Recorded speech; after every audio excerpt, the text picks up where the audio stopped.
I'd like to backtrack the way the fund came into existence. Mm-hmm. In 2006, there were 175 women who gathered together in New York City, and these were representing 51 countries. There were NGOs, doctors, politicians, lawyers, engineers, all walks of life. Muslim women were there. And at the end of the conference, the organizers asked the women, so how can we help you? And when the polling was done, the women said that we know what the problems are in our societies. We know what the solutions are. What we need is money to run these projects. Mm-hmm. And we don't want outsiders to come and tell us how to solve the problems because we have the solutions. We need funds. So that's why after the conference, 5 of the co-founders decided to start meeting weekly. We are bi-coastal. We started having telephone conference calls. Yes. And we decided that one way to help them would be to develop this fund. So this has been in the inception since January 2007, and finally it was institutionalized last year. And we launched the fund in Kuala Lumpur in July of 2009. They wanted a fund that understood the religious and cultural context within which they were dealing, and that's where there was a void. Yeah. Because there are other funds that are supporting communities in the Muslim world, but they come with their own perception of how things should be done.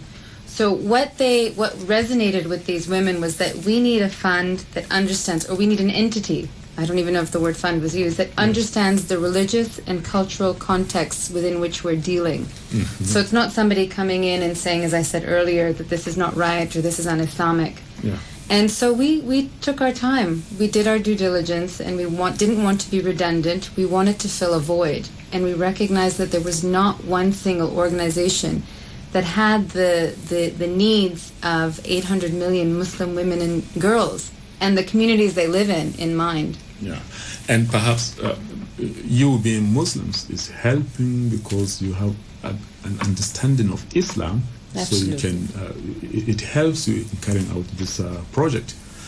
Well, listeners, we will now open our phone lines so that you can call in and make comments or ask questions for further clarification. Our numbers are 942452, 942453.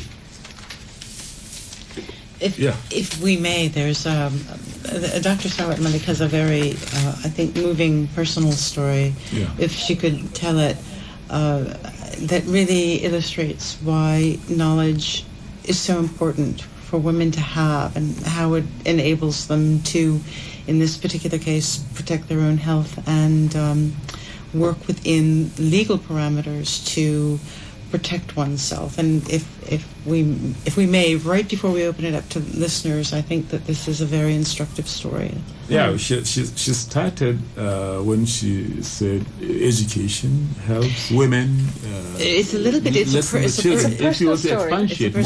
It's a personal story. In May 2007, almost 3 years to date, I was diagnosed with the terminal lung cancer. And I was given 6 months to a year to live. And my oncologist offered me 4-drug chemotherapy.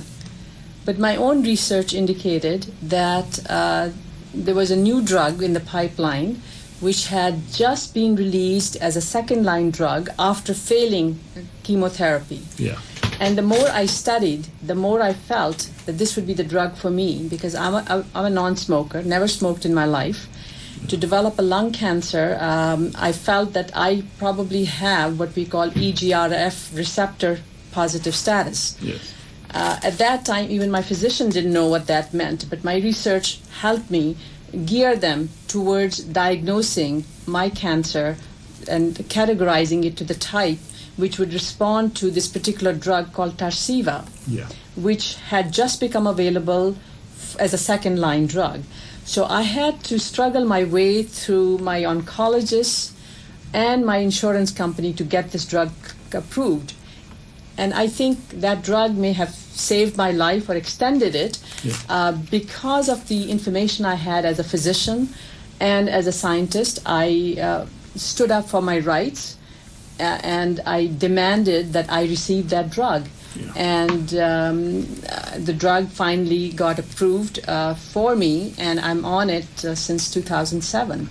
So I think this is an empowering story that if I was not a physician, I will be probably getting 4-drug chemotherapy, and my life expectancy would be 6 months to a year as they had predicted at that time. And your quality of life. And my quality of life is much better that I'm able to come to Nigeria. Yeah, that's right. And to meet with you. The more women have access to education, the more of such stories we Absolutely. Yeah. Congratulations. Thank you. So listeners, if you have questions or comments, you can now call in and hello? Hello. Hello? Hello? Oh, we've lost that line. Yeah. Well, there is one major problem affecting women, especially in developing countries, which also affects both their educational and other social lives. Hello? Hello? I'm Amina Hassan. Amina Abba, good evening. Hello, Amina Hassan. Okay, Amina Hassan, do you have a question? How are you? Alhamdulillah. As I have been hearing the guest here has been saying that community should not look for jihad. We should look for the thing that should develop the community. Why is she saying that? No, what she said is jihad begins from self. She's not saying that you should not look for jihad. She said jihad begins with the self. You cleanse yourself first before cleansing others. I think that is what you said. Mm-hmm. Yes. I understand. Yeah. So do you have another question? No. Yeah. So you see, there's this question of violence against women, which has another effect on both women education and their social life. Do you have a way of tackling that in your project?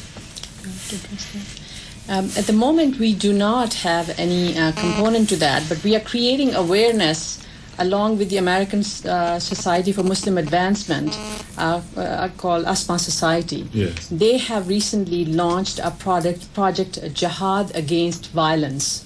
And that is across all strata. Jihad, violence against women by men, and in every sphere. So that's something they actually just launched in the last week or so. Yeah, I think we are fully supporting that. Hello? Hello. Hello. Who is on the line, please? Evening. Good evening. This is Bashir Madra online. Okay, Bashir, what's your question? My pleasure to welcome the guest into the studio. I have 2 questions directed to the guest. Yeah. One is be supporting our wives there. Let me Hello? hello. Support Are you what? with me? Yeah, support. At time, our local